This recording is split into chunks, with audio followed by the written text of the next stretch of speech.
This video will walk you through how to use the research tool in Google Docs.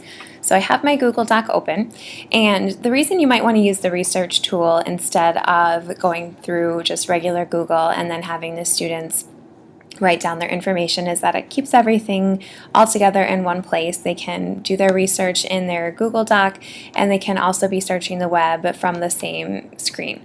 So in order to access the research tool, we go to Tools and we choose Research. The other option that you can do to access that is, say you wanted to research Abraham Lincoln, you would highlight the word that you wanted, and then you'd right click and choose Research.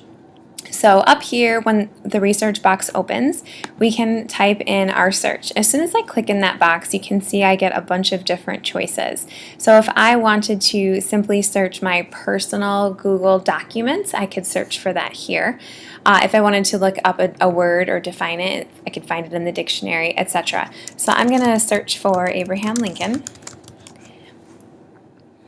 And then since we just kept it on everything, it's pulling images, some related searches, and then web results. So one of the nice things about the web results is that you can hover over a link and it will give you these 3 buttons. So the preview one is an awesome one because they can click on it and decide whether or not this is a website that looks like it might contain a lot of information about Abraham Lincoln. If it's something that they want to visit, they simply click on the link and it's going to open that link for them in a new tab. If they decide that this isn't a site that would give them any information, they can click on that little arrow and it will hide it, and they can continue on to other sections. We can limit our search to just images. And now it's only pulling images of Abraham Lincoln.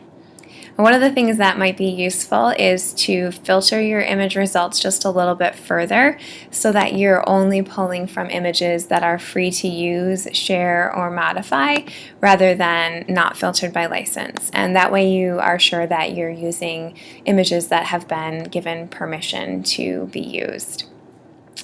So if I want to insert this image of Abraham Lincoln into my document, I simply find the image I want, I click on it, and I drag it over to my document.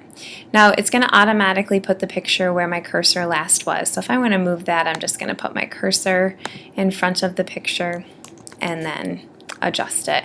But you might notice that there's a tiny number 1 there. So when we use the research tool and we take images or information, it automatically creates a citation for us, which is really nice in helping the students be able to share their information that they've gathered without having them write down a very long website address. So that's just one quick way that you can use the research tool right within your Google Doc, and then you can see where kids have been researching and whether or not they copied the information directly from the website without citing it. I hope you find this tool useful.